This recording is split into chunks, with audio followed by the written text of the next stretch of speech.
together. Unity is the answer. This world is getting smaller. We have to unite if we must survive. Unity is what would keep us alive. Nothing else. Let us protect ourselves. What we need is one Caribbean. We need one Caribbean. We have too many borders, too many flags, too many passports, too much immigration. All we need is one Caribbean.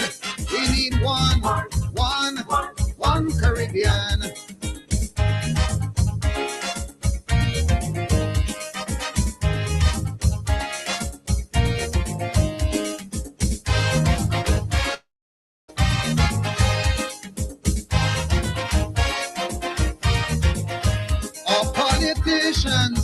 Must understand this. We need much more than simple lip service. Let us pool the resources that we got so we become more than just little dots in this world. The mighty control. What we need is one. We need one Caribbean. We need one, only one. We need one Caribbean. We have too many borders. Oh God, too many flags. Too many passports, too much immigration, when all we need is one. We need one Caribbean. We need one, only one Caribbean.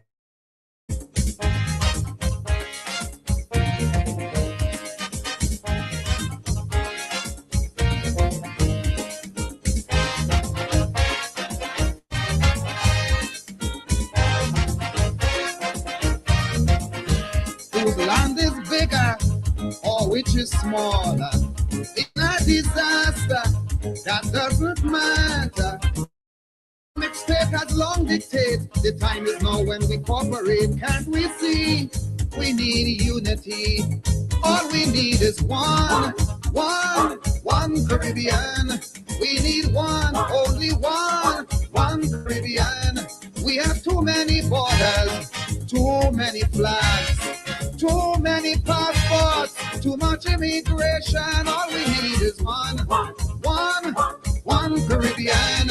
We need one, only one Caribbean.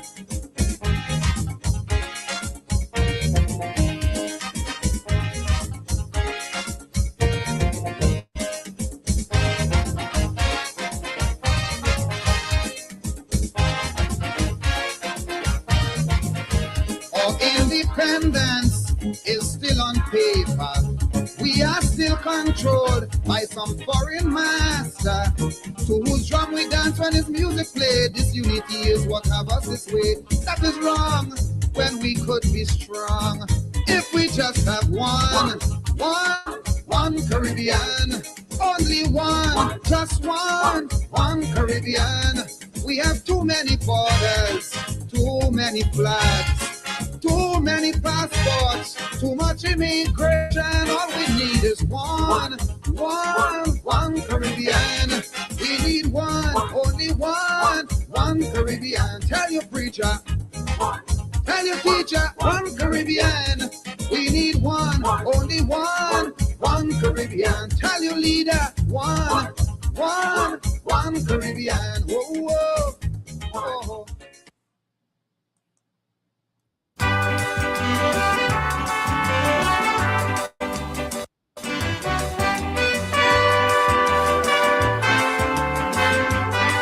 Jumba.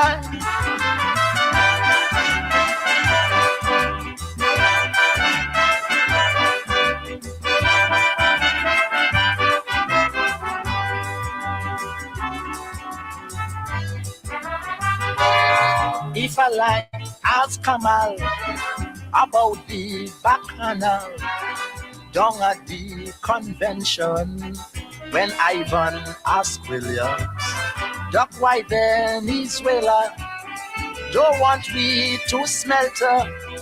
Doctor, can you tell me why Jamaica vex with me? Eric say, tell Manley and Burnham I've got oil. let borrow, kiss me tail, oil don't spoil. 3 of them come like 3 blind mice. Don't you know, manly Burnham Barrow? They're running about only setting strife, cutting their tails with Venezuela's knife. Did you ever see such jackasses in your life as them 3 blind mice?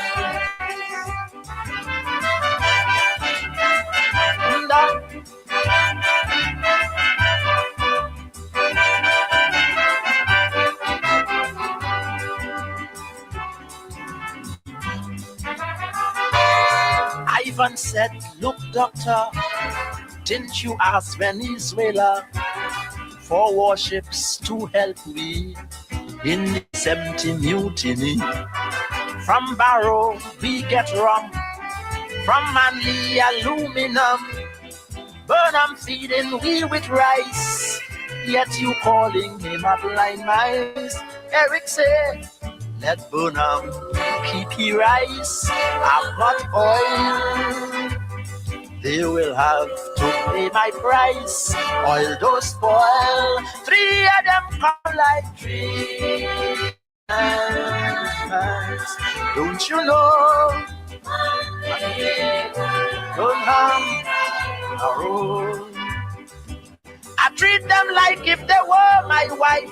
I give them money like peas by Christ, but it's my own throat they're trying to slice. Them 3 blind mice. So true.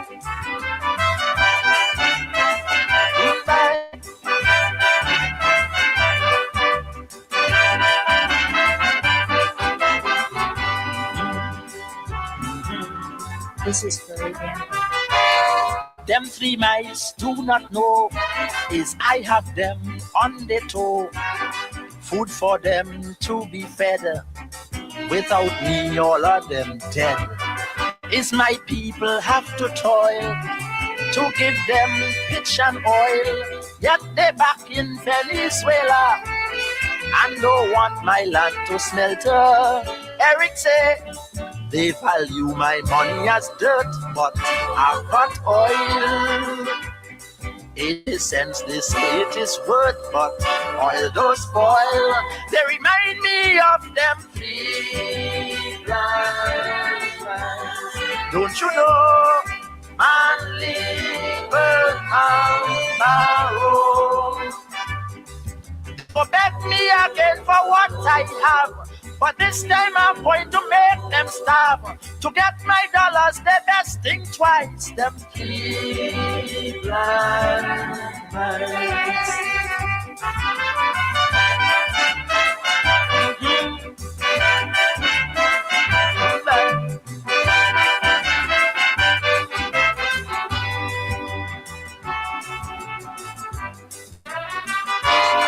If I lie, ask Smiley. Both of us met Manly, traveling from St. Lucia. We met him in Grenada. I told him what the doc say. Manly blurt out right away.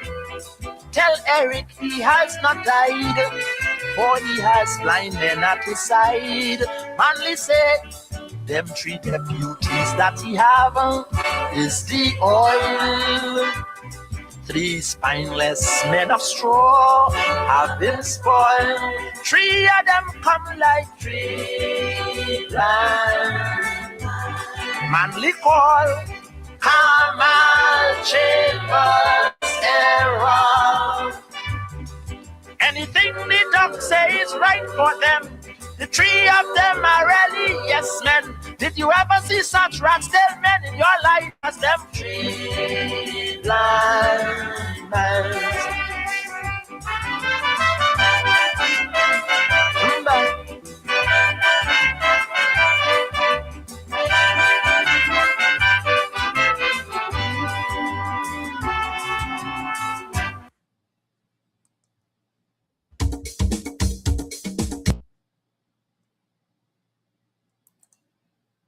The election is now over.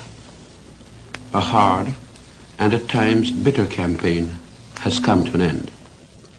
On the results, the People's National Congress, in the interests of peace and stability in Guyana, has agreed with the support of the United Force to form the government. One of the more serious tasks facing us at this moment is the attainment of independence at the earliest point of time.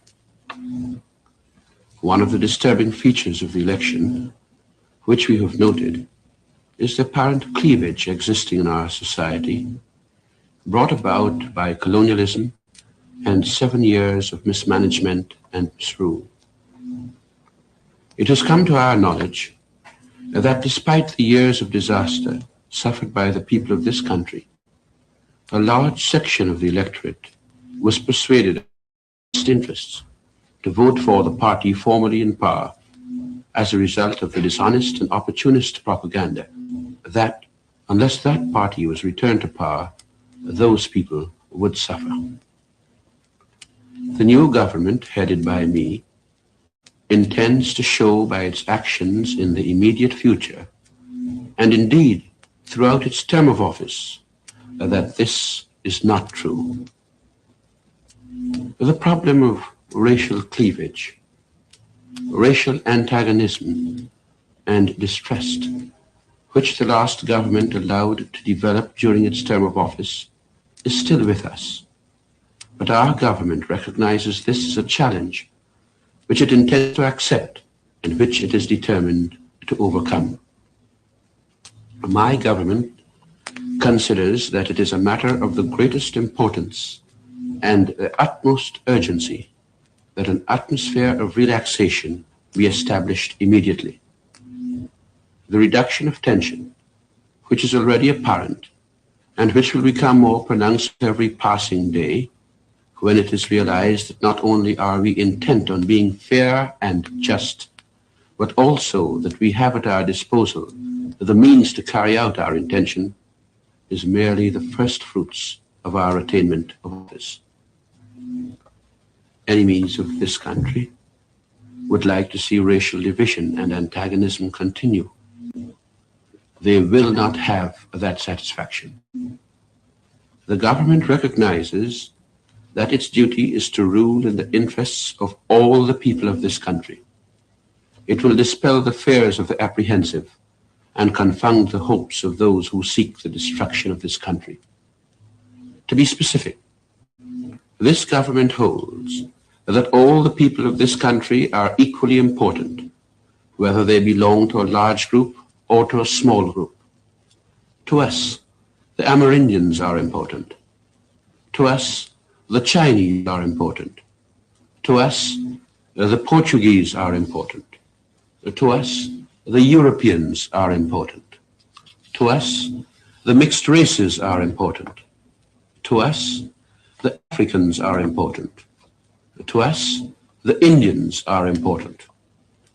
In short, all Guyanese are important and valued members of our community, and we cherish them and consider that as a government, it is our duty and privilege to guard, protect, and further the real interests of all. It would appear that the would-be destroyers of this country have sought to convince our Indian citizens that they have cause to fear because of the removal of the former government. We can assure our Indian citizens here and now that rather than cause for fear, they have much to hope for from the new government. This government is not bent on the confiscation of property. This government will not pursue policies likely to bring the races into collision. This government will maintain law and order. This government, while in office, will never declare its impotence to see that the lives and property and personal safety of any citizens are protected. We are fully aware that attempts will be made in the future, as in the past, to create disturbances. All of us know who are likely to create disturbances and who think that they have some benefit to be derived from chaos and violence. We have no benefit to derive from such things, and we will stamp out firmly and ruthlessly any disruption of the calm and steady progress which we are determined to establish and maintain in this country for the good of all. We ask for time, patience, understanding. The damage done over the last 7 years cannot be repaired in a day. We cannot and will not condone and accept the nepotism and corruption of the past 7 years. Changes are necessary, and changes will be made. But no one who is honest and possessed of ability need have the least apprehension. The results of the election and the formation of our government are not to be considered a victory for one party, but a triumph for the whole Guyanese people. There is nothing to gloat over. Nobody is pant-up. But all of us are, I am sure, sobered by the realization of how near we came to having our country destroyed, and how arduous were our endeavors to give this country the chance to live, to breathe, to survive. It has been reported to me that some established organizations have made representations to the British government about Guyanese affairs. I wish to announce that in the future, I shall seek to hold discussions with the Mahasabha, the Hindu organization, the United Sadr Islamic Anjuman, ASCRIA, GAIL, the Chinese Association, and of course with the Archbishop of the West Indies, the Roman Catholic Bishop of Georgetown, the Ethiopian Orthodox Church, the Congregational Conference, the Methodist Body, and other religious and cultural organizations. My purpose as Premier is to establish a consultative democracy. And now that the majority of the Guyanese electorate has declared in favor of the government in power, it is my wish that Guyanese in and out of the legislature, with malice towards none and goodwill towards all, will settle down to the engaging task of binding up the nation's wounds and charting a new course, a new road of peace and prosperity for Guyana. The unmistakable voice of Lyndon Forbes Burnham, speaking there in 1964, 62 years ago, as his coalition government of the PNC and the then United Force was preparing to take office. 2 nights ago, I was asked to speak at the book launch for one of my comrades, Moses Bagwan. And I sought to tell the audience, from my perspective, that I view Bagwan's book as a particular perspective in a plural society. That in a plural society, there are going to be plural perspectives and the plural narratives. I made reference to the split in 1955 that ultimately produced the PPP and the PNC as 2 polar perspectives and worldviews on how Ghana is going to proceed. And then there was another split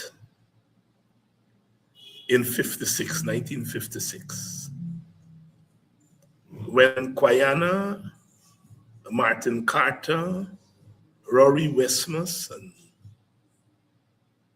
Lionel Jeffrey, Keith Carter, and others left the PPP in what Jagan dubbed the ultra-left split.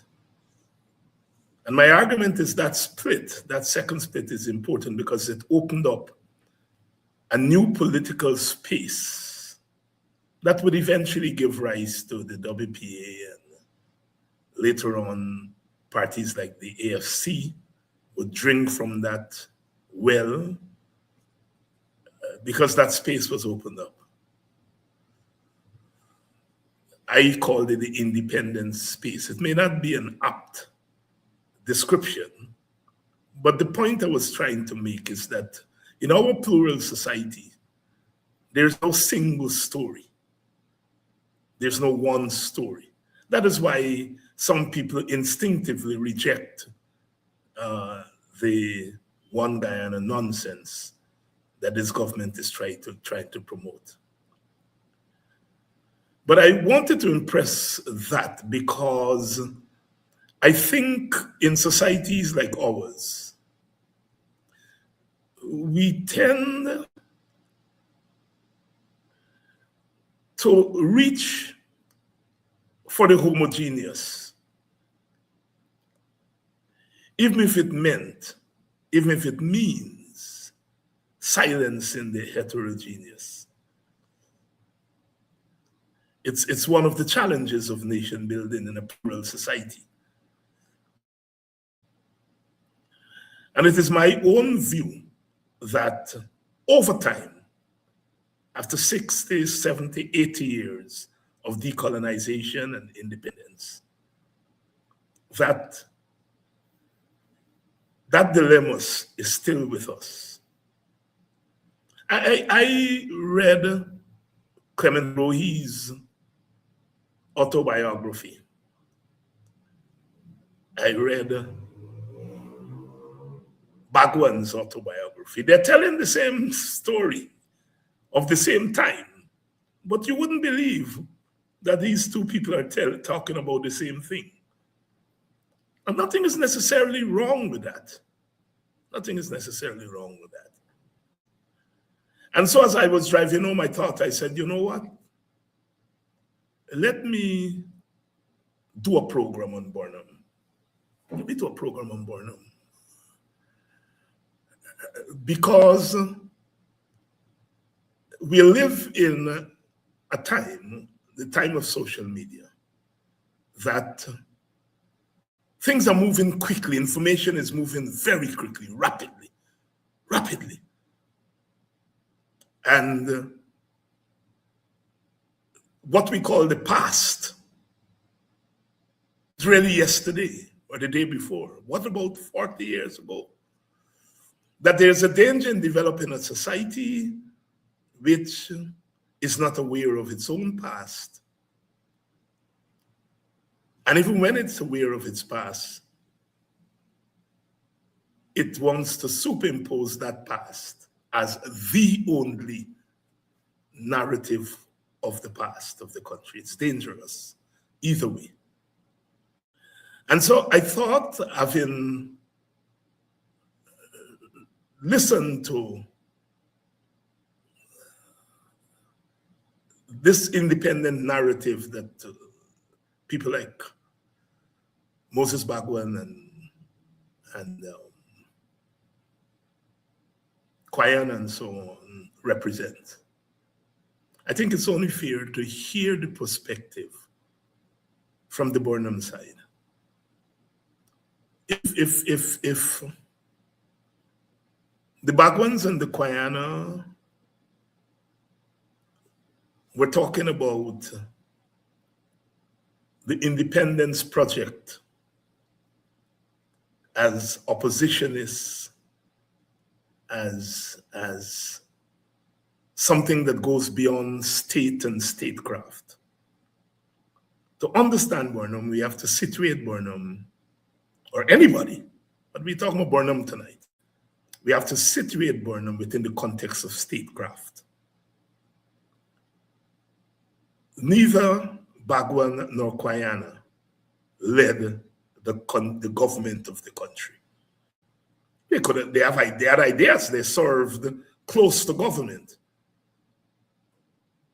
but they did not serve in government. And so I think if we want to make sense of our country, we have to come at Burnham within the context of statecraft. And I think often that's lost on Burnham people. It's lost on Jagan people. It's lost on Guyana people.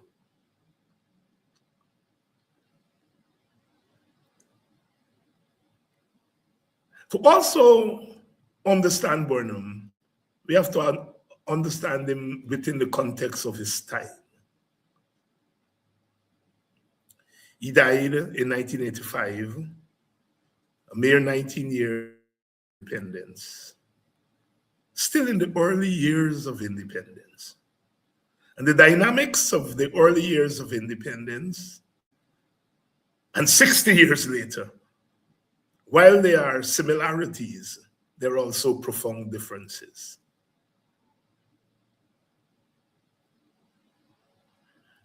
And so I want tonight to, I'm tempted to say begin this conversation, but I don't think it's beginning. To broaden this conversation in an understanding of Guyana. And at the time of independence, I talked about Jagan's exhortation, workers of the world, you have nothing to lose but your chains. Burnham talking about the destiny to mold, and Guyana, this confounded nonsense must stop. And I proffered at the time that to understand and to tease out the complexity of our Guyana and our Caribbean from our perspective as Guyanese, we need to read them separately and together, because they're dealing with the same phenomenon: decolonization, independence, and post-colonization. But they expose different attitudes because they're coming from different places. Jagan is coming from an international communist place.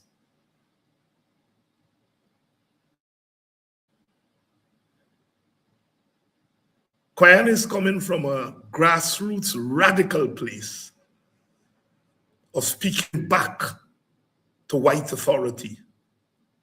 Do not tell me in 1953 how to run my government. And Burnham is talking about a destiny to mold from the perspective of nation building from the state. And I think if we can find the courage to sift through that milieu, only then we are going to get somewhere. I listened to a few clips today as I prepared for the program on Burnham, and I had to decide on one to play. And I decided to play that one from 1964, which is where I, in a sense, want to begin this conversation. It is perhaps what I would call Burnham's thesis on race and ethnicity in Guyana. His thesis.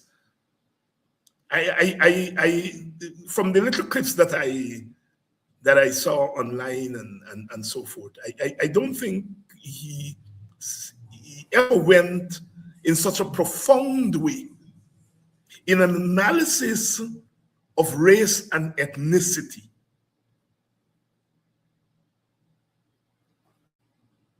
And the reason I want to start there is because when I look at Burnham's party today, in a sense, it's a party that is afraid to go where Burnham went there in 1964. And my frustration, because the PPP is not afraid to go there, neither the past PPP nor the present PPP. The independent strand, the Guyanas and so on, have never been afraid to go there. But there's something about the present PNC that is afraid to confront the problem of race and ethnicity. Burnham, of course, is a statesman. And he's saying that we are going to beat this thing. But that was not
all right. Here we are.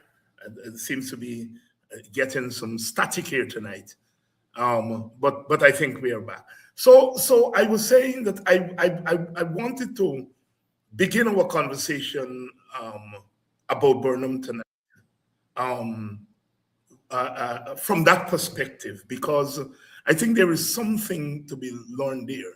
The casual researcher looking at how the PNC deals with the question of race and ethnicity would want to conclude that Burnham did not deal with the issue. And so I played that to really say that Burnham did have more than a perspective on race and ethnicity, that he had an appreciation that it was a fundamental problem, that he dedicated his government from the standpoint of government, how to deal with it.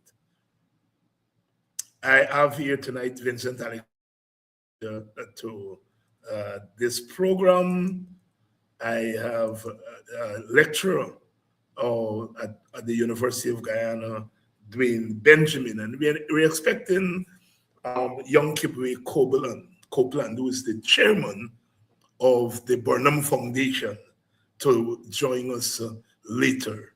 So it's one of those conversations that sometimes it's difficult, but we have to have them. And, you know, I want to, my friend Turkey, who's a PNC member, who remonstrated with me the other night and said, man, you talking too much about the past and history. Nobody want to know about Moses back one and all them kind of thing. Me want to know what happened now. So I dedicate tonight's program to my friend Turkey, because I think it's a necessary conversation. And I think sometimes we underestimate Dwayne and Vincent, where our people are in terms of their gazes and what they're looking for. On my Politics 101 program, the clip that has the largest viewership, 500,000, was a program that I did with Dwayne and Vincent. Ipadaji did that program on books, and a clip from How Europe Underdeveloped Africa that I was reviewing has 500,000 views, followed by my discussion of the origins of the word Douglas. 281,000 views, followed by Shama Solomon, one of his letters on Son Chapman, 161,000 views. I think sometimes we underestimate our people's interest in these issues. And so I thought, for all of those reasons, that we have to talk about Burnham. We have to talk about Burnham. And I didn't want to bring on people who critique Burnham, because there's a kind of predictability there. Not that the critique of Burnham is not valid. It is valid, because the independent strand that I talk about, in a sense, is a critique of the status narrative in our midst. And I wanted to bring on people who know about Burnham, because I think that is always very important, because there are people who like Burnham, chat about Burnham, but don't know much about Burnham beyond that he was their great leader and they love him and so forth. But I wanted this discussion to go and to start from a place of informed discussion. Even if biased, as it must be, but informed. Informed and biased takes you to a different place from when you are biased and uninformed. Vincent and Dwayne, welcome. I hope you all are a little bit tolerant of my long introduction, but I hope to set the tone for what we are going to talk about. Vincent, let me start with you. And you must have listened to that Burnham speech in 1964 several times. But as you listen to it tonight, and Dwayne, I'm giving you time to oil up your your gears, because you're coming next on that question. But Vincent, as you listen Burnham, that clip tonight, what goes through your mind? Well, clearly, I may have a predetermined position on that speech, but that speech, for all intents and purposes, signals Burnham's recognition that he was dealing with a plural society,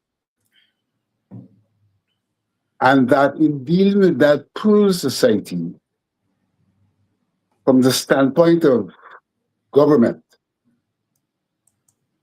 he had to be concerned about the interests of all of the segments of that society, and how he can pull them together in a manner that provided for nation building.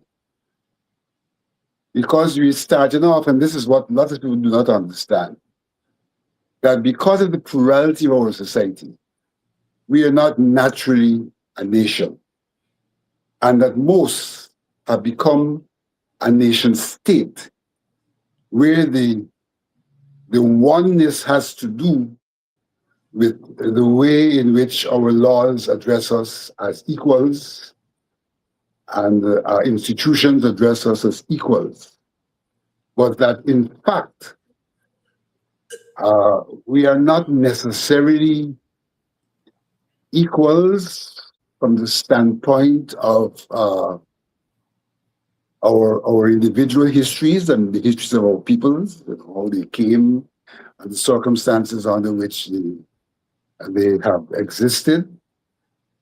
And so, recognizing that, he was very, very conscious and knew that he had to address this question of our diversity, but our desire at the same time to fulfill that aspiration of the motto, one people, one nation, one destiny. And I think it is important for us in that circumstance to see the motto not as what was, but what was being aspired to.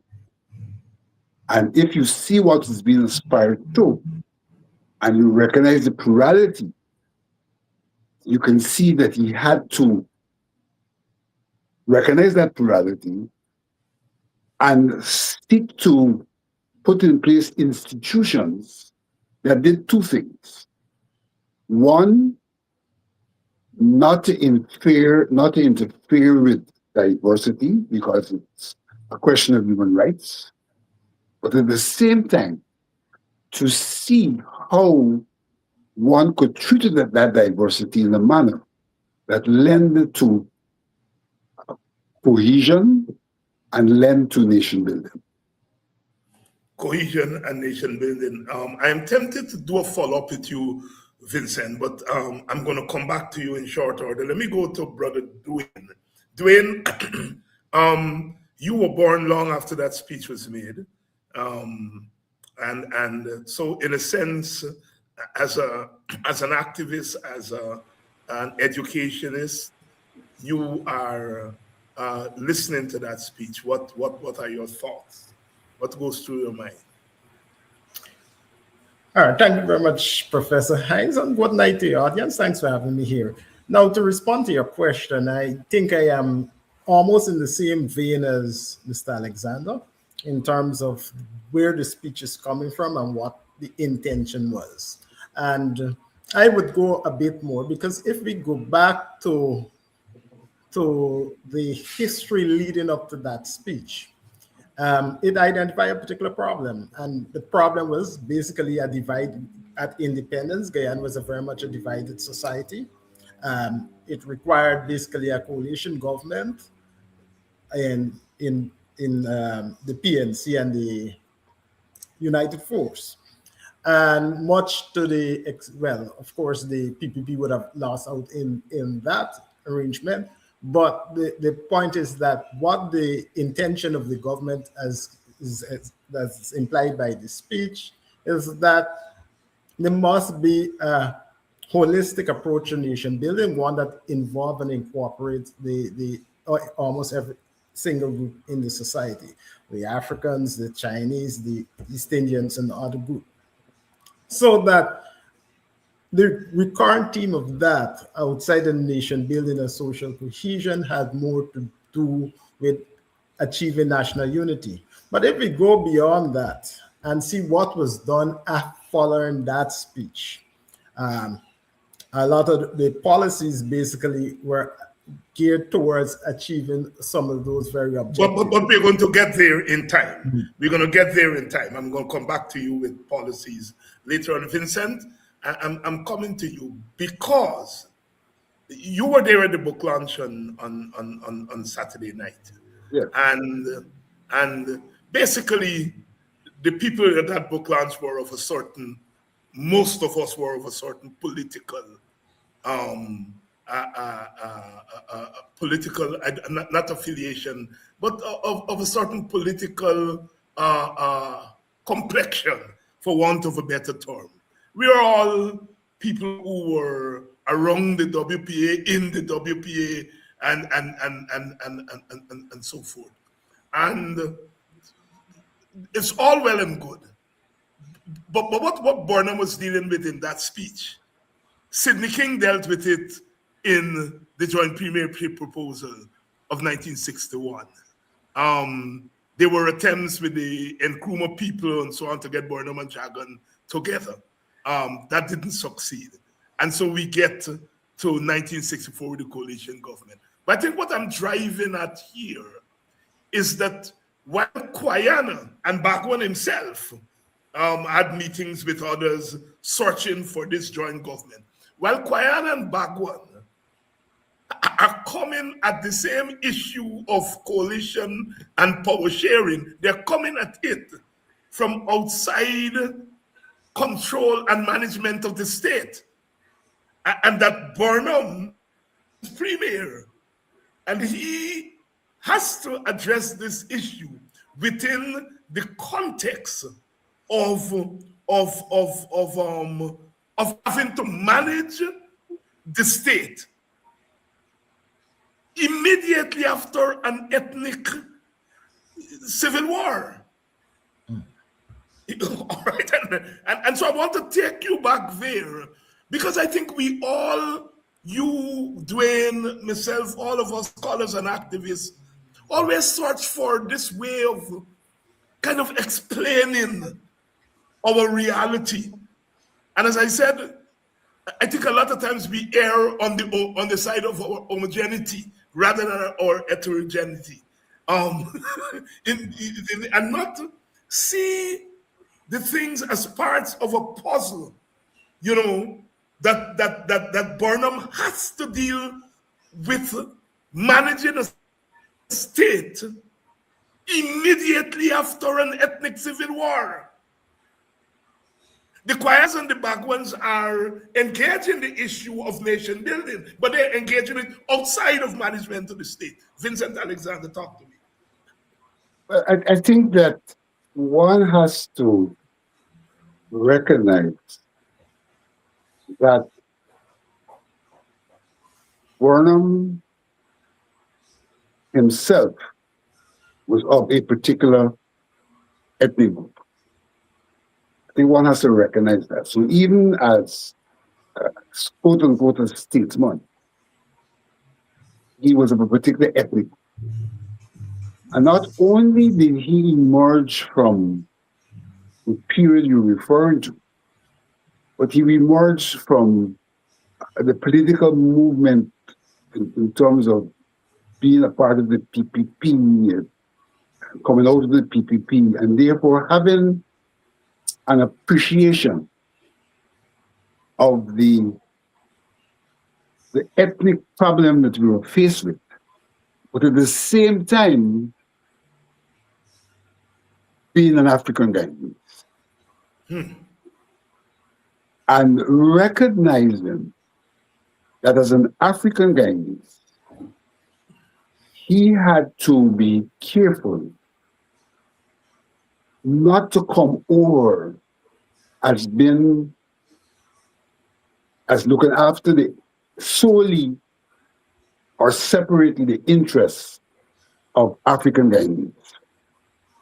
Because if in fact he was going to be nation building, he had to find a way to bring into that movement all Guyanese.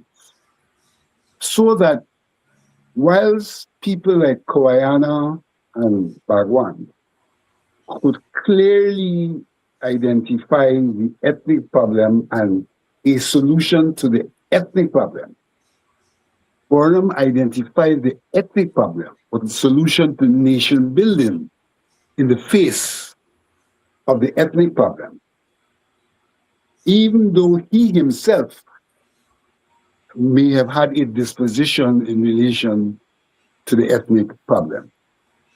And in that regard, I would have said in the past and would repeat that Burnham sought to address the ethnic problem with an relatively even hand, understanding the imbalances in the society from an economic and other perspective, and therefore was very, I would say, covert in attempting to address that problem from the standpoint of recognizing what he ought to be doing, on one hand for nation building, but on the other hand for the people of African descent. And so his approach was, on one hand, I would say covert, And on the other hand, though he recognized the problem of diversity existed, he sought to create an environment which suggested that in some regards, this problem was man-made, and therefore could be dealt with from a perspective other than that man-made, the political elements that would have brought the problem into existence. Because we have to see what is it that brought this problem into existence. We are naturally a plural society, and therefore naturally the state is challenged to deal with the different groups in a manner that does not suggest that they're being discriminated against. The state has that challenge. But at the same time, if we are going to build a nation, the state has to address the diversity. And so that's a kind of a conundrum. How do I, on one hand, address the diversity, recognizing this is a human rights issue, but at the same time, have an equitable approach that would provide for a kind of a leveling out across the ethnic groups and a zooming in on the commonalities that can bind us, as opposed to the diverse elements that could divide us. So I think it was a difficult situation for him. One cannot exclude his own being, the history of the PPP, the history of the struggle for independence and all of that, the way in which the groups seem to, though naturally we have a plural society, the way in which the plurality was emphasized by the political struggle, the breakup of the party in the first instance, though the breakup itself was not because of the plurality at the level of ethnicity. I would contend the breakup was because of the plurality, the level of ideology. But even as that breakup occurred at the leadership level, based on ideology, simultaneously it took on ethnic connotations, because the very coming together of Burnham and Guyana, when they came together, was a recognition of the need for some kind of togetherness of diverse people if we were to progress. And so we know, we start off recognizing this is a problem that has to be solved.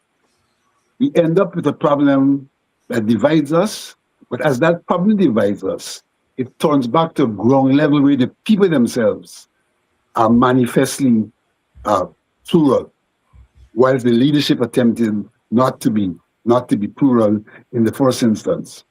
And now you have a situation where part of the plurality is in government, but seeking to progress in a manner that would overcome the negative elements of that plurality and embrace the positive elements for nation building. And that is where I want Dwayne Benjamin to take us. Dwayne, Burnham he sets out in his own words to use the government and the state to tackle this problem that is rooted in our colonial past and in what he saw as a deliberately attitude on the part of the PPP laterally. But he's attempting to do so within the context of a winner-take-all system. Yes, he is leading a coalition government, but as Vincent said, it's only part of the plurality in that coalition. Basically, it's a government that represents African people. When I say represent, I'm talking about the people who voted for the coalition partners. Amerindian people and sections of the Portuguese and East Indian urban thing, but generally Africans and Amerindians in a mass way are presented that coalition. So that coalition is limited. So in a sense, Burnham is setting himself this task of bringing together this plurality that Vincent is talking about within the context of a winner-take-all system that in many regards, unless you're putting together this grand coalition, you're always going to be up against it. Talk a little bit about that dilemma, Dwayne. Yes, you're actually right in the sense that forming a government in a winner-take-all system would have been difficult from the very set go. And as much we talk about the problems that Burnham faced in terms of the internal challenges, so far our discussions seems to have isolated the external problems. No. We are going to get to the external. Right. We want to make sure because part of the premise of this program is that sometimes we don't deal with the difficult part of it, and the heterogeneous nature of our society is very difficult because it's a barrier to nation building. It's a problem that we never seem to be able to solve. And then when we go to the external and we go to ideology, and in a sense we are sidestepping this fundamental issue. So so that Burnham attempted to tackle the problem firstly by finding a common ideological basis for the organization society, one of which he defined as cooperative socialism. And if we go back to the idea of cooperative socialism, it's coming out of the idea of cooperatives and the spirits of togetherness that manifests itself throughout our history, coming back from the village movements, the working class movements, etc., and build upon that veteran principle that give us a national ethos or way of organizing our society. But it went beyond that. He pushed the idea of self-sufficiency as a way of bringing people together. The idea of the small man is about creating institutions that create opportunities for all Guyanese, regardless of ethnic group. And I think that much of the debate about the success or not so success of those is based on coming from the ethnic background or coming from whatever political background. But the point is that there's hardly any evidence to show that the government deliberately or in any systematic way did anything that would prevent Guyanese or people from different groups from participating in the process of nation building. Of course, there were challenges in that, and one of the things we have to recognize, as much as we speak about Burnham and much as that we advocate for Burnham's, some of the good things about Burnham is that we were dealing with someone who's a human being, and he wasn't perfect. And in that, there were some elements of extremes in government. Now, we have to understand that dealing or building a nation through the state in a society that is divided along ethnic lines is a very challenging thing. And while we would expect the state to be somewhat multicultural in its approach, in most cases, if we look at the examples outside of Guyana, the state eventually became part of that ethnic problem. And Burnham himself became part of that problem by virtue of simply being an Afro-Guyanese. Not necessarily. And I think that's a fundamental issue that you've raised there. And I want to bring Vincent in on that, because you look at Burnham, you look at Nkrumah, you look at Nyerere, you look at all of them were dealing with these plural societies. In the case of the African leaders, they're really dealing with a cultural plurality, what we call tribalism. Yes. You look at a place like India, where the problem manifests itself at the level of religion. And so, as you said, Burnham reaches for a non-racial positioning of the government. And so he reaches for Marxism. He reaches for socialism, as Nkrumah did, as Nyerere did, as all of them did. They reach for that. But and then you talk about extremes. And Vincent, I want you to help us out here. Because people like myself accuse the Burnham government and actively oppose, critique the Burnham government on the level of silencing of dissent and authoritarian governance. And I'm trying to look back here to say, is this ethnic problem itself, is it related, or does it have a role in what and I'm using Dwayne Benjamin's terminology here, the extremes that some of these leaders reach for? Are we overplaying it when we talk about the authoritarian personality? I'm not talking about the difficulties in governing difficult and complex societies that could itself lead, because I always say, Burnham had to deal with a kind of ethnic pushback from the PPP, because the PPP challenged the Burnham for all its Marxism and so on. There wasn't very much difference there in terms of ideology. I think the push from the PPP was ethnic. And then you get now from this tendency, the Guyana Bagwan tendency, is I think pushing Burnham and the Caribbean state from a radical ideological position, And so therefore, you're Nkrumah, you are Nyerere, you are Burnham, you are Manley, and then you're Eric Williams.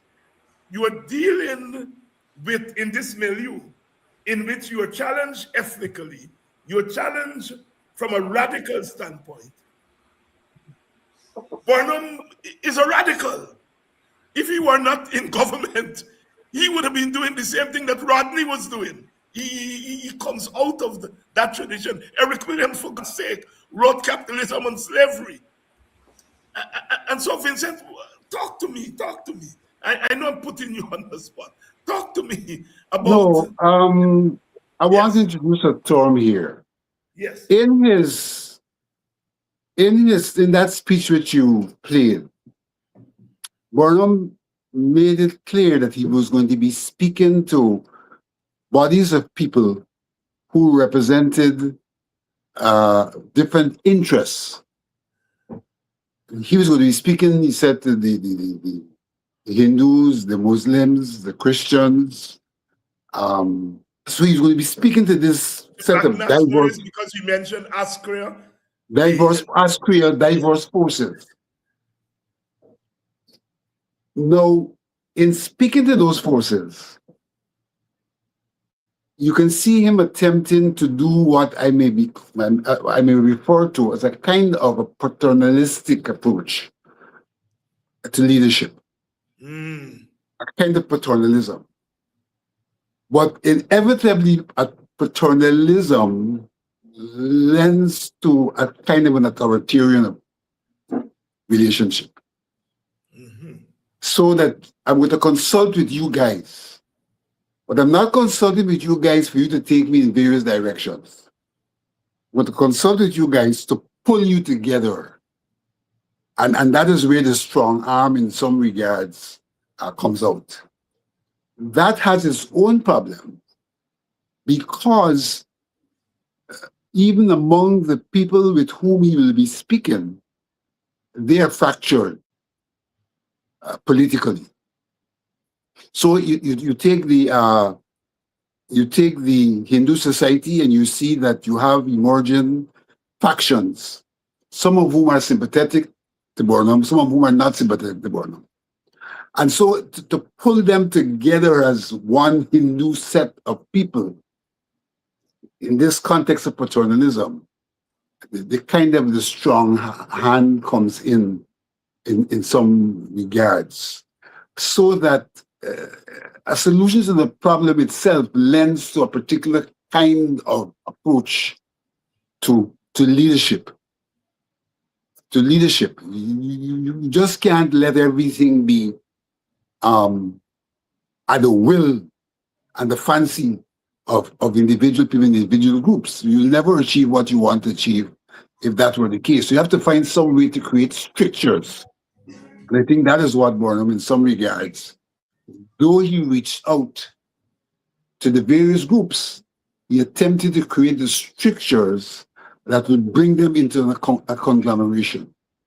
And in that regard, he was faced with the political problem because he's reaching out now to civil society to counter the problem he is faced with in the political arena. But those to whom he's reaching out are equally being approached by the other element of the political arena. And so if he does not create a situation where they get to understand that he is in power,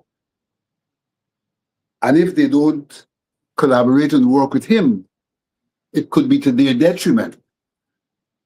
And therefore he has to behave in a particular way for that message to go out there. And in that context, to have people decide, well, I'm going to work with this guy. And the fact of the matter is that to a very large extent, much of the society outside of the political resistance, in the first instance, became passive. He was able to pacify in the first instance. And what he also did in this paternalistic approach was to seek to give some recognition to elements that were not naturally a part of his movement. And so, for example, notwithstanding the strictures that I'm talking about, you could see how he dealt with the Gau. Eventually, he gave recognition to Gau. And in that regard, he's saying to them, but I am your man. I'm your man, they are not. But in all of this, he continues to confront the political opposition that's there, that's not a part of the movement that he's trying to bring about. Because clearly after the first split, and even more particularly after the second split, and I agree that there were two splits, you had camps. And these camps were not exposed to searching for a solution outside of their own political domination. And that posed the problem. If the guys you were talking about, Guyana and Bhagwan, were into the drive of probably not political domination, but the political parties and Burnham himself were still in that drive of political domination. And so that's an inherent problem that he himself was faced with. Dwayne Benjamin, you were the one who pushed us here. Any additional thoughts on this dilemma of and I think Vincent puts it right, in trying to solve the problem, you are in effect running into a problem. Burnham was and I was struck by that in the speech. He was very clear about the role of the state, and he said, we shall be upholding the rule of law, and anyone who attempts to disrupt the rule of law. I was very struck, and I said, this chap, he was 41 years old at the time, so he was an old man, but he had a sense of statecraft and the role of the state that I found unbelievable. Anyhow, go ahead. Well, that is so, and we have to look at Burnham in the time in which he emerged. Yes. A lot of his early education during the 1940s, he would have been seeing strong states and strong governments, and even the explain what you mean by strong states and strong. Strong. Well, when I say strong states, strong states and government, what I mean is that basically you see the kind of authoritarianism that we condemn him for would have been manifested. And Vincent is calling it paternalism, but we know what we're talking about. Right. So it manifested elsewhere. He lived through that environment. The era of the strong men and dictators and what he lived through that. And the role of the charismatic leader. Right. Yes, charismatic leader, but I mean, charismatic leader may have a different connotation, right? So yes, he lived through that time, and he's coming into society at the hem of a government where those very authoritarian systems are passed from previous history, from colonialism. He inherited that. So it's not a case where Burnham did not invent the wheel. But I think what we have to also see Burnham as a nationalist leader, right? And I think there's a difference between him and, let's say, for example, Dr. Jagan. Dr. Burnham was a nationalist, and that explain what you mean by nationalist, because that could mean many basically things. I'm talking about somebody who puts who basically in all that his thinking and all that he's doing is basically trying to put Guyana first. And you're saying that Jagan didn't do that? You're saying that Jagan didn't put Guyana first? Ideologically, no. I don't think he was interested in I don't even think he was interested in, he didn't demonstrate much to the extent that he was interested in unifying Guyana. One of the things Burnham was doing also is redistributing wealth for Guyanese. And again, if you look where he was coming from, and an environment where essentially the upper echelons of the society were the people who were associated, the upper echelons of the bauxite industry, the sugar industry, and much of those large corporations were foreign expatriates who controlled, as one estimate put it, 5% of the population, but controlled a significant portion of the wealth. And of course, that would have been coming back through the colonial period with the planter class and the domination of the working class and so on. So it's something that he inherited and something he attempted to find solution for. And one of the solutions was redistributing wealth. How did he attempt to do that? Create opportunities, create what he called an egalitarian society or equal opportunity society for us. But Brother Dwayne, the Indian masses are not seeing that as egalitarian. And that is why I want you to be very careful when you say that he was a nationalist and Jagan was a nationalist. But Jagan's nationalism was grounded in his Indian nationalism. You know, Burnham's, I would argue, nationalism comes out, and I think that's what you're saying. So I'm not telling you you're wrong, that Burnham's gaze was much more Caribbean, much more in that sense. Jagan's was internationalist, but international communist. Burnham is much more regionalist, and that's why the second split on the question of the federation is fundamental. in understanding the nationalisms of both. So I just want to ensure that you're not saying that Jagan was not nationalist, but Jagan's nationalism came from a different place than Burnham's. Jagan wasn't a Hindu.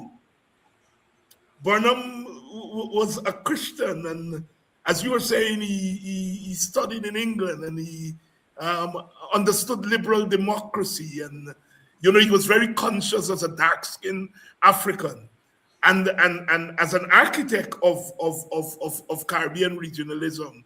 I think because of the length of time Africans spend there, in a sense they become Creole and Vincent would appreciate that. They become Creole, they became more West Indian or quicker as West Indian than the Indian did. And so Burnham obviously steeped in that. So I just don't want people to accuse you tomorrow of saying that Jagan wasn't a nationalist, because I don't think that's what you're saying. You're saying that Burnham's nationalism came from a particular place. Go ahead. Right. So that's what I'm saying, basically. Yeah. David, allow me to jump in here. Yes. And to get back to a major question that you have raised, the question of statism. In Burnham's pursuit of nation building, so to speak, the instrument at his disposal was the state. You have a plural society where people have different values, different morals, they're diverse. What the state does is the state is a mechanism for legitimately putting people under one rule. That's what the state in some regards is. Because the legal system, though it may seek to facilitate diversity, it's a legal system that speaks to each and every citizen, from some equal basis. And so that Burnham had to use the state as well, and largely use the state to assert his authority, to assert that he was in charge. Because if we are talking about a state, we're talking about a legal system which people have to adhere to. Now, we know if you talk in Marxist terms, and so you can look at the legal system from the standpoint of class and discrimination and all of that. But that notwithstanding, it is something that seeks to create a oneness, even if it is not something people voluntarily subscribe to. It seeks to create a oneness, and a oneness which has some legitimacy, because that's the way in which these liberal societies and societies at large are operationalized. And so the framework in which he was using was a framework which could allow him to say, look, this is what the rule of law, get back to that, the rule of law, this is what we have subscribed to as a state, and I'm in charge of the state. And if the state creates certain rules and certain regulations, then it's applicable to all. Now, in that context, again, you have to push back, because there are those who would say, well, there's a difference between being in government and being legitimate. And legitimacy challenges the state sometimes by saying, yes, you have done that, we subjected it, but it's not right. And the question of different morals and different values step in. But obviously, what he was doing was in the framework of the state. And I go back to my question of paternalism, contending that, I'm reaching out to all of you guys. When I pass a law, sometimes this law is based on speaking to you and representing your interests. So I pass a law that allows for diverse groups to have holidays. My state is a good state. My state is a good state. I bring about free education. My state is a good state. What is it you have? What problem can you have with my state? But the fact of the matter is, the state is a mechanism, in some regards, for imposition.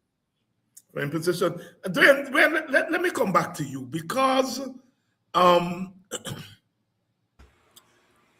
Burnham is, by 1974, he says, I'm a Marxist-Leninist. Jagan is a communist. The WPA is saying we are independent socialists, independent Marxists. So there seem not to be any difference in terms of using the state to empower poor people. They agree on it. They agree on nationalism, which meant that if Jagan were in power, he would nationalize, he would do what Burnham did. If Guyana and Rodney and them were in power, they would do the same thing. They probably would have taken it to another pick because they were quote-unquote radicals. But there seemed to be not any disagreement on the use of the state, on the policies of Burnham, because at one time Jagan gave critical support. So I think at that level, the problem is not at that level. I'm going back to Burnham's inaugural speech in '64, where I think he put his finger on the problem. Yes. Let me jump in here with you. Yes. I don't agree with you that the problem is not this, that level does not have a problem. All right, go ahead. Because whilst across the leadership, there was a similar disposition, on the ground, the disposition is not similar. Right. So that how does the Indo-Guyanese see state control of economic affairs? Yes. Right? And so even as there is this agreement, ideologically, you could still see the way in which the PPP responds to not nationalization, but the management of nationalization, the management of Denver, for example. Yes. They bring in the ethnic element. Yes. So that they're able to maintain their connectivity with the people. From an ethnic perspective, although there is this pretext that they don't have a problem from an economic perspective. So the diversity, we always have to recognize that this diversity we're talking about is a natural diversity that is evident on the ground. There is no that the diversity on the ground is used. It's used, but it is natural, right? Whether the politician want it or not, it is there. It adheres in our different evolutions, so that Burnham has to manage a problem where, even though there is commonality about how we fashion the economy and all of that, he has to find a contradiction in how it is actually being managed. That allows him to continue his ethnic control in the context of the natural wronglaying of the people. And one sees after the second split, for example, the way in which Jagan starts to speak about the progressive bourgeoisie, which allowed for him to reach out to the Indian community. And so ethnicity is always featuring in every element of what's happening, although it is not necessarily articulated. Yes. So Dwayne Benjamin, I thanks Vincent for bringing me back to earth. So Dwayne Benjamin, I think that's what you are saying, that there's a way in which ethnicity influences Jagan's nationalism and his socialism. and that Burnham, given the fact that he's in government, that he has to be more mindful of what Vincent is saying, concealing or not being overt about ethnic preferences and so forth. Go ahead. Right. So you put it over much better than I was going to say it. Right. And in that, I mean, you find that as much as he tried, he faced the same problem. Keep recurring. He faced the same challenge, the same ethnic problems, and that affected the government in many ways. And if you look at one of his policies, the FCH plan, that would be criticized a lot by the opposition at the time, which is the PPP, and even more contentious after the 1973 election. So yes, the challenges remain despite the fact, and I think that look. The reality is Guyana, if you look at countries that were in a similar position to us at the independence, a lot of those countries went down into civil wars that lasted quite a number of years. Guyana was spared that. And I think that we must give credit to not only to Burnham and his pragmatism, but also to some extent, we must give credit to Dr. Jigan for that also. Yeah, Dwayne Benjamin here tonight. We're talking about Burnham, and it's a different kind of conversation about Burnham. You know, I always, as I would tell you all on this program, I really don't want to hear how much Bridge Burnham the bill and how much road in the bill, because these vagabonds that we have in power building more bridges and roads and so on than Burnham ever did.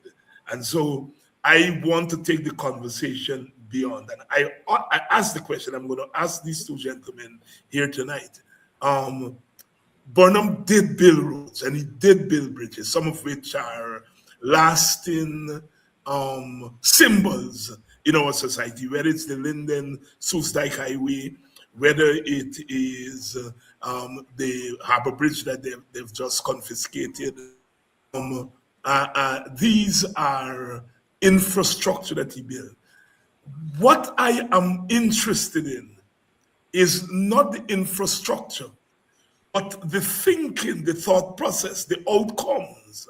What is driving Burnham's infrastructure? Because I think you all Burnhamites have to distinguish between Burnham's infrastructure and the infrastructure now, because clearly the PPP is linking their quote-unquote development on infrastructure.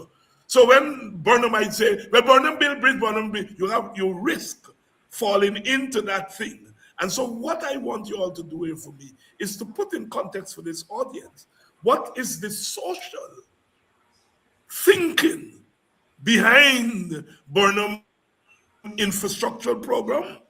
Is emphasis on education, because that was very, very, very key. You and I, Vincent, you, Dwayne Benjamin, myself, we're all products of Burnham's education thrust. Do for me, put it in social context and not necessarily the Ibila Bridge and Ibila Highway. I start with you, Vincent. I want to make a couple of points. Yes. Let me contend that for all intents and purposes, Burnham was a Creole. All right. And one of the problems Guyana's faced with is that Indian leadership has resisted creolization.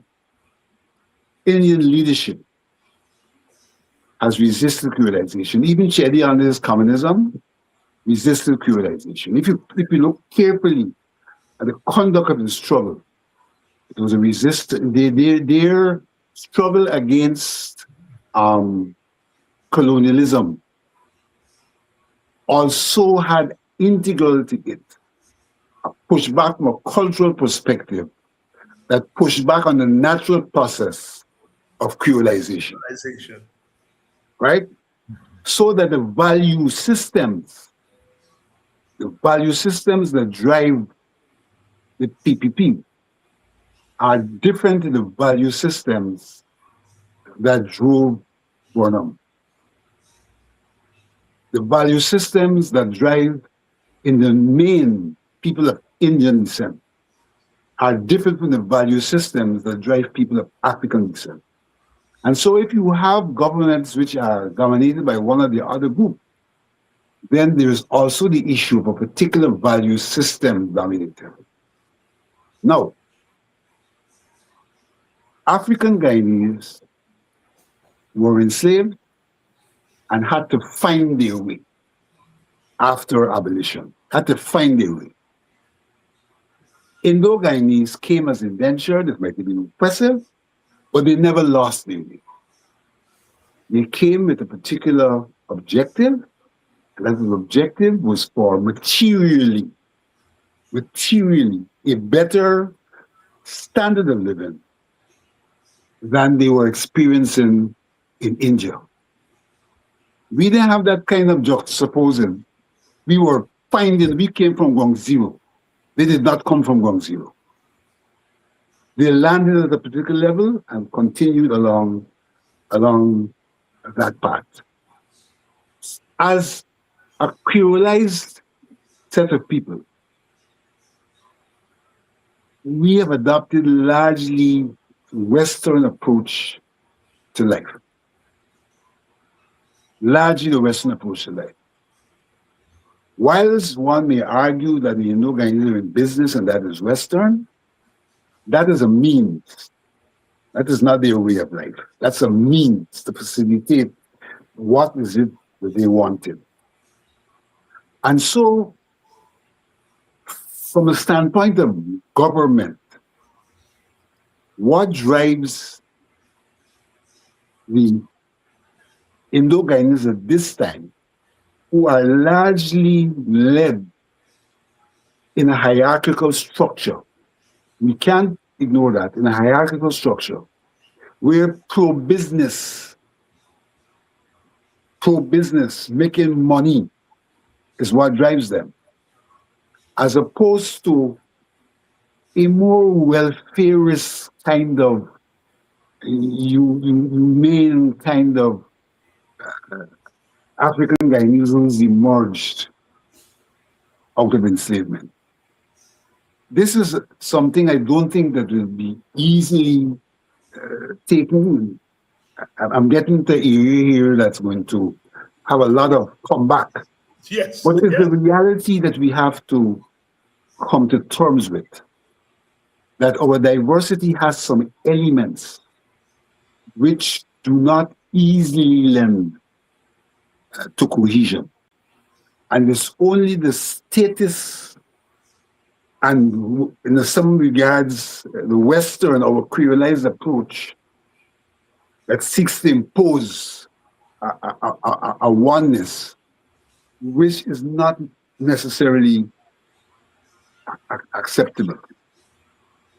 And so, when Burnham pursues infrastructure, he's pursuing infrastructure in the Western liberal context of development. When the PDP pursuing infrastructure, they try to articulate it that way, but they are driven largely by a desire to put wealth at their disposal. And infrastructure, in a circumstance where they are the contractors, largely puts wealth at their disposal. So you might have a coincidence which says, look, well, we are building infrastructure and the nation's benefit. But it is largely driven by policies that are pro-business and not pro-people. Burnham infrastructure was pro-people, though it did not interfere with business, except that his socialism interfered with business. And so we must remember something. If we go back into the archives, we will see the PPP criticized Burnham's government for spending too much money on infrastructure. That's a part of our history.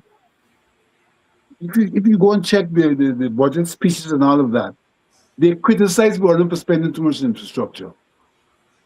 But look what they are now doing in terms of infrastructure.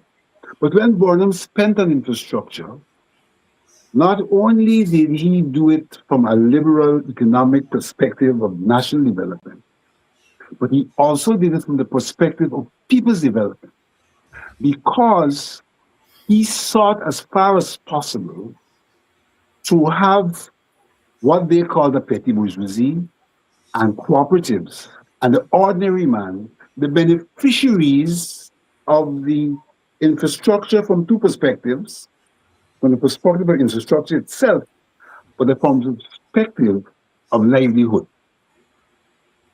Presently, the ordinary man not benefiting from infrastructure from the perspective of livelihood. It is the pro-business people who are benefiting from infrastructure from the standpoint of livelihood. I think this is a difficult discussion to have, but it's one which is necessary, because we have to be able to identify the antagonistic and divergent elements of our diversity, even as we look towards the convergent elements for the purpose of nation building. Dwayne Benjamin.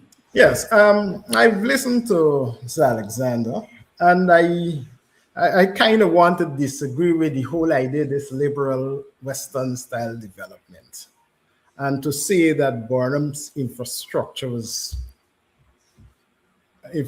expenditure was along that line. Because if we take a look at some of the major infrastructure projects, the MMA Abari schemes, even the highway, the Linden Suicide Highway, the Demwara Harbor Bridge, is connecting people. This is connecting people and giving access, giving the cooperative movement access for the produce and goods to be able to move. And I think that's where a lot of his focus was. And I think that it is part very much the socialist approach to development, the socialist central plan development approach, as well as investing in the human resource development. And I think if we look at, while he was condemned to spend a lot of it on the infrastructure is very small compared to the expenditures on health and education. And once we expand on health and education, of course, we're talking about investing in people. So much of what we talk about people-centered development, Burnham started that very early after independence. And a lot of the infrastructures include building schools, hospitals, communities, etc. And this is not just about roads and bridges, but we're talking about the housing programs and government-aided housing programs. All of these were basically aimed at empowering people. Because I think one of the things that was recognized very early is that for Guyana to develop, a lot of the development wasn't with the infrastructure, but need investment with the people. And I think Mr. Alexander would know very well that one of the first things Burnham did when he went into power in 1964 was did a manpower audit, where he recognized where out of that audit, it was recognized that certain skills were lacking in the country. Identify the skills gaps, basically. So that a lot of that influenced his thinking beyond just building roads and bridges. And I think that is what captured the essence of his infrastructure projects, production for need, and not necessarily the liberal capitalist approach to. But I don't think you all are saying, because there is a liberal democracy that is capitalist, and I don't think that's a liberal democracy that Vincent is talking about, because there's a liberal democracy was very influenced by socialism. Social democracy, even among the Marxists, you go back to Rosa Luxemburg and so on. So I don't think you are saying it different from Vincent. You think that Vincent is talking about capitalism? I just think I think he's talking more about the supplies and socialism.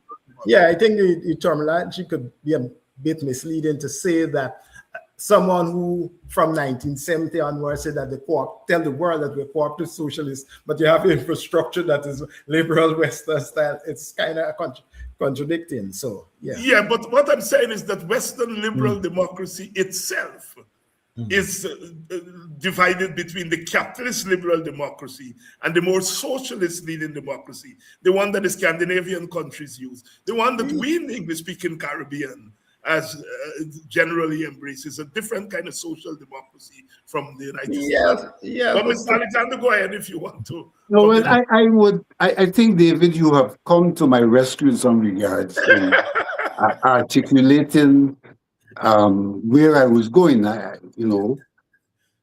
because indeed,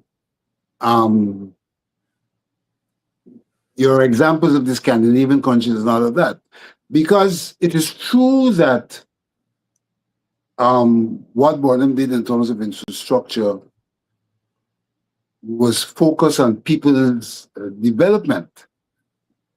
If one talks about the growth pole approach to development, which talks about infrastructure, you can see that in that growth pole approach, where Burnham did infrastructure, it was not infrastructure that simply facilitated business. It was infrastructure aimed at giving the ordinary man an intake into business. So when, for example, he built the fish ports, right? And he built them and he said, this is specifically for cooperatives to use. It was infrastructure, it's growth pole infrastructure, but it is not the open market, in kind of approach to infrastructure that you will find in some of the Western countries. So what I beg for is an understanding of what I'm saying, rather than a distancing. Look, we have done, you got to understand that by 1970, the growth pole understanding development was replaced by the people-centered development. Yeah. In 1970. So if we analyzing Burnham in that context, we have to be very careful about that. Yeah. I would argue that the growth pole is not necessarily not people-centered. And that's the point I'm making when I talked about the fish ports. It's growth pole, but it's people-centered at the same time. But one has to admit, however, that in terms of the approach to development, that Burnham's approach was, he called it trisectoral, because it embraced the growth pole, it embraced centralism, as much as it embraced the community approach. So it was not singular growth pole. But I'm using that argument in the growth pole in the context of juxtaposing Burnham to the PPP. So you have to contextualize in some regards. Well, it's on that basis I'm trying to say that we need to be a bit careful because But let's move on because time is moving on. Let's come to the present. Vincent, you very instrumental in the formation of the Burnham Foundation. Dwayne, I know that you have some relationship with the foundation.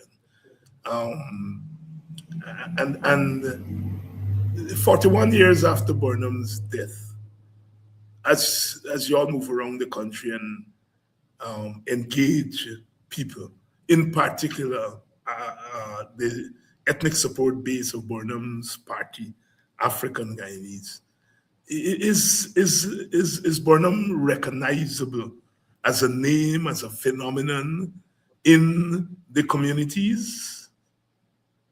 I would put it this way. Yeah. That there's a resurgence of the recognition of Burnham.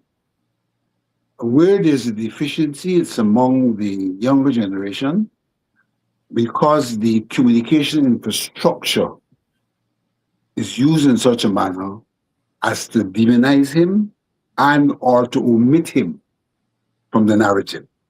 but there is a resurgence among people who might have fallen off the radar in relation to Burnham. And that resurgence has a lot to do with two things. It has a lot to do with the fact that people can see that things that Burnham originated are being brought back into the home under new brands. And people can recognize that. Additionally, the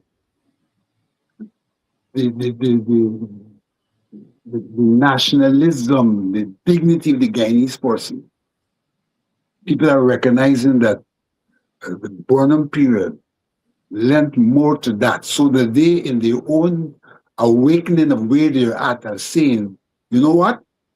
We were better off as Guyanese in terms of our Guyanese personality, in terms of respect and self-esteem and things like that. So there is a resurgence, but there is that problem that the younger generation, because of the communication technology and communication strategies and so in the country, are not necessarily being exposed to that history and those realities, and so sometimes are adrift. The same question for you, Dwayne, but I want you to factor in the role of the political party, in this case, the People's National Congress, in keeping Burnham's legacy alive, in witnessing for Burnham. Implicit in my question is whether the political party is an effective instrument in keeping alive the legacy of their leaders, or whether in fact that is the kind of task that lies outside of the political party. I think I'm asking you a couple of questions there.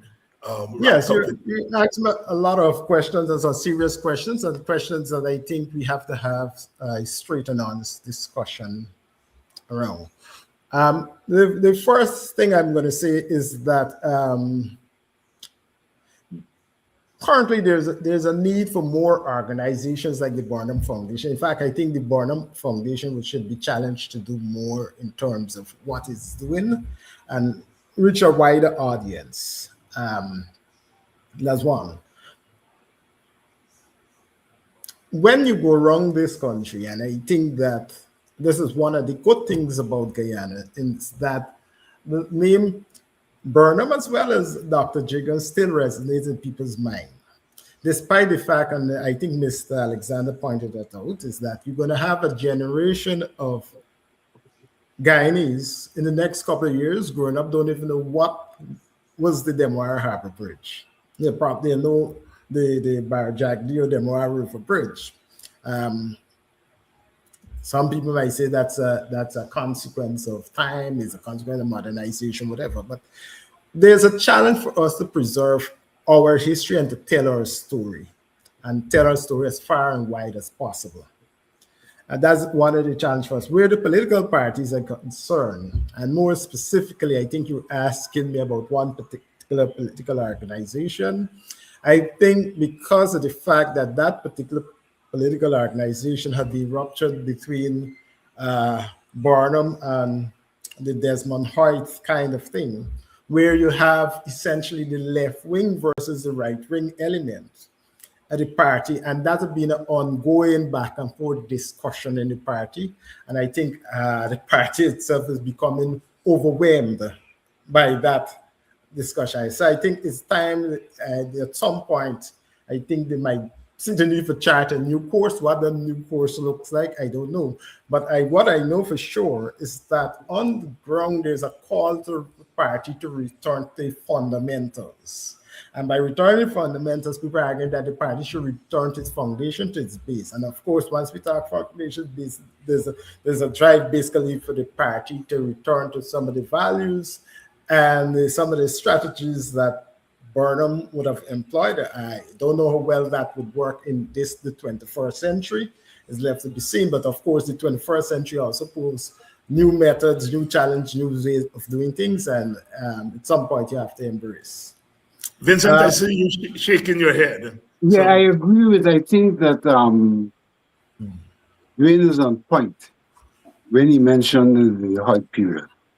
I think that there was a fracturing and a rupturing of the continuity of Burnham in many ways, including even memorializing and commemorating his legacy.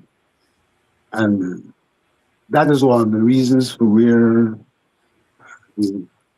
we are at. I think also that in terms of the party, that there was a period where the growth was more lateral than vertical, meaning that it took in people who were not on the axis, the Burnham axis, and therefore may be contaminated by, it's an unkind word, but may be contaminated by that reality of the lateral movement, which Hoyt in many regards fostered. I do think that the party, there's a question of the internal party structure and its membership, given direction to where it ought to be going from that ideological perspective. I think the party got caught up in the period of not wanting to talk about ideology, and it's true that the word ideology doesn't resonate a lot these days, but certainly there can be articulations which are ideological without talking about ideology. I think in some regards, the Norton regime has sought, by virtue of talking about people-centered development, to take that party back into that direction. But whether he has the structures to re-implant that on the ground may still be the question.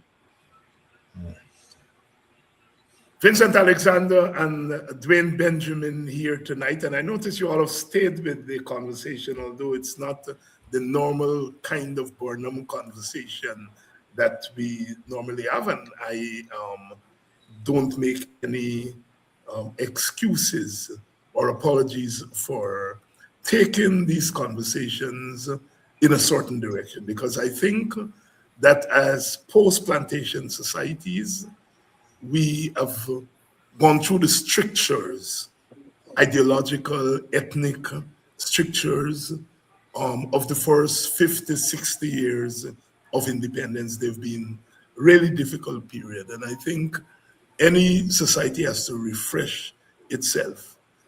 I think all of us, whether we are PPP, PNC, WPA, whatever, we have to come to grips with what our nations have presented us with. Burnham didn't fall from the sky. Jagan didn't fall from the sky. Rodney, Guyana, none of them didn't fall from the sky. They're products of our society. And I think that if we bring new gazes to our society, we will find ways, better ways, of explaining ourselves and not being afraid of ourselves.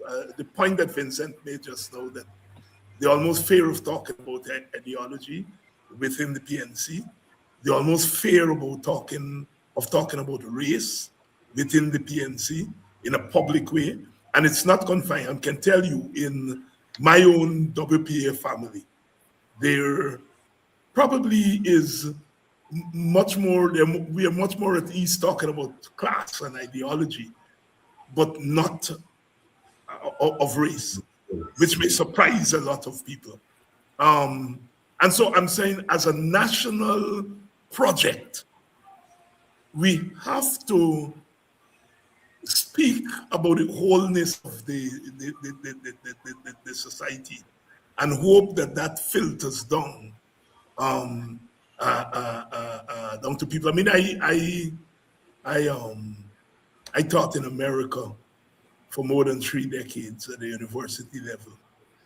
And when those people talk about their founding fathers, you won't even believe they had ideological differences, deep ideological differences, those white men who founded that nation.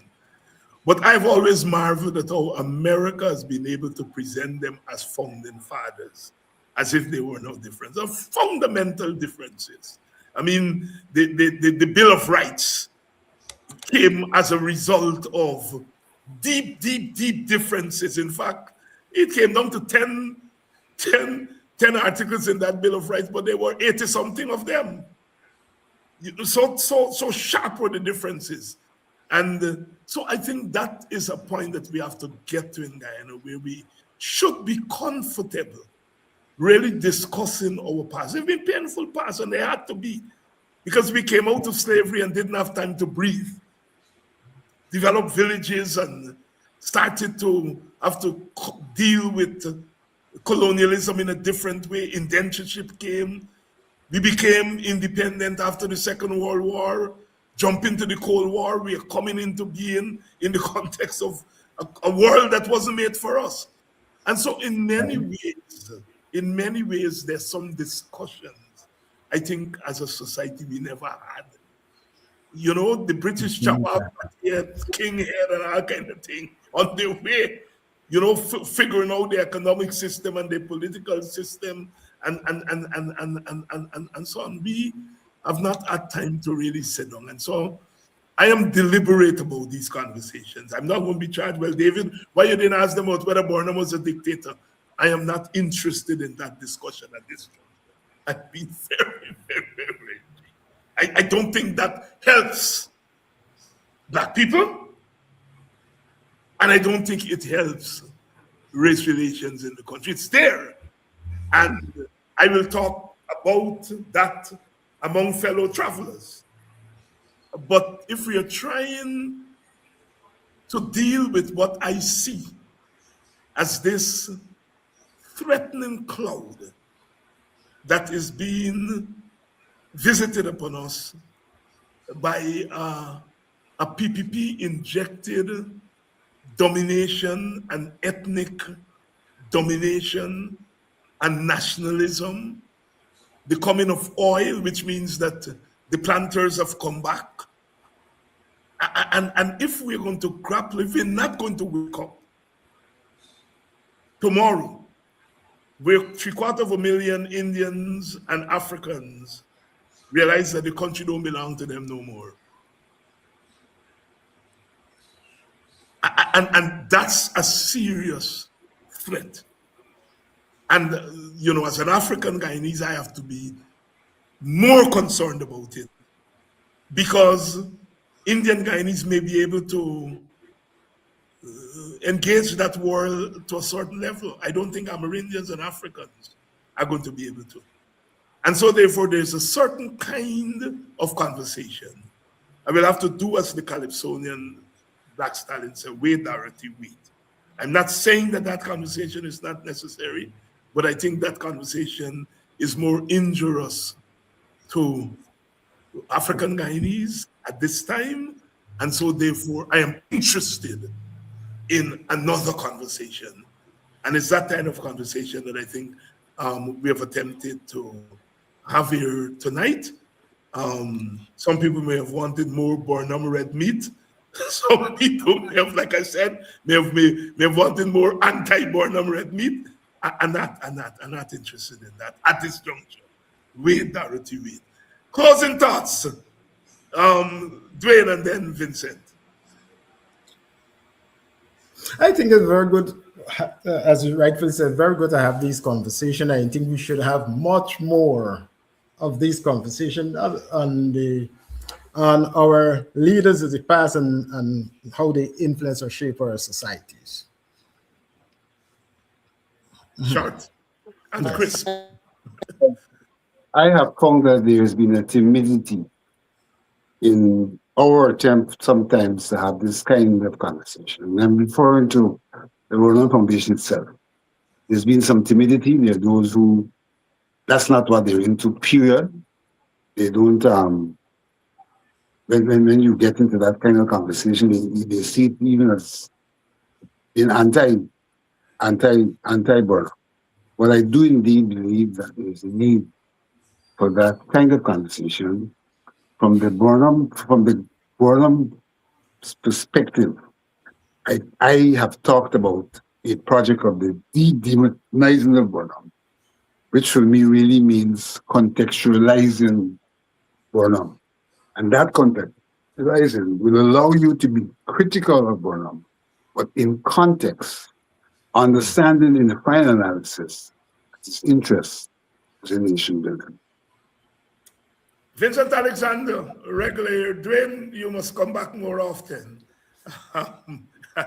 Nice having you guys, and like I said, for me, it's the kind of discussion that I'm interested in. Thank you all very much for coming on.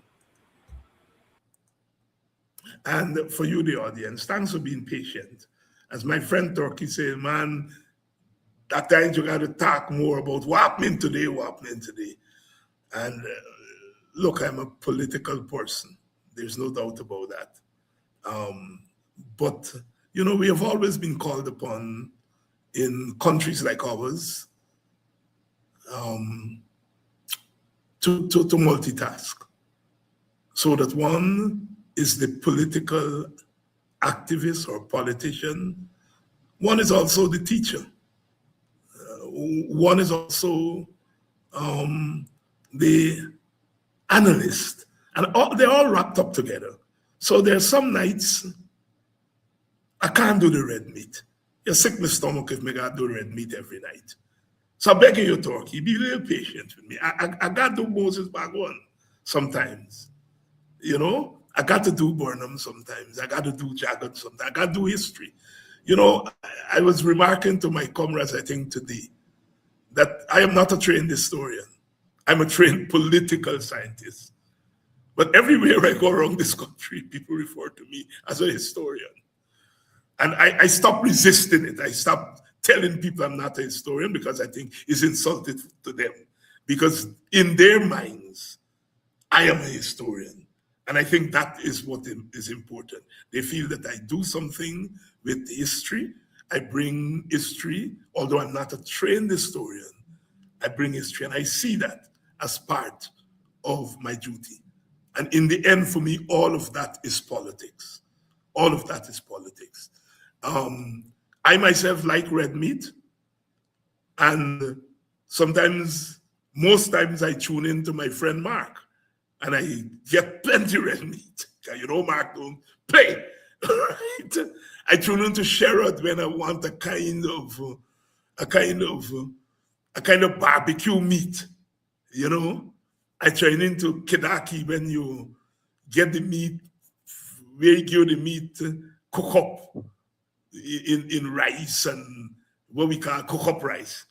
And if we all do the same thing all the time, I don't think we're making some progress, right? And so I ask for patience. We have to have these conversations that we're having here tonight. And I think people of our generation, Vincent generation and my generation, we owe it to you all, especially on this Burnham thing. I think people like Vincent and myself, coming as we did from two different political perspectives.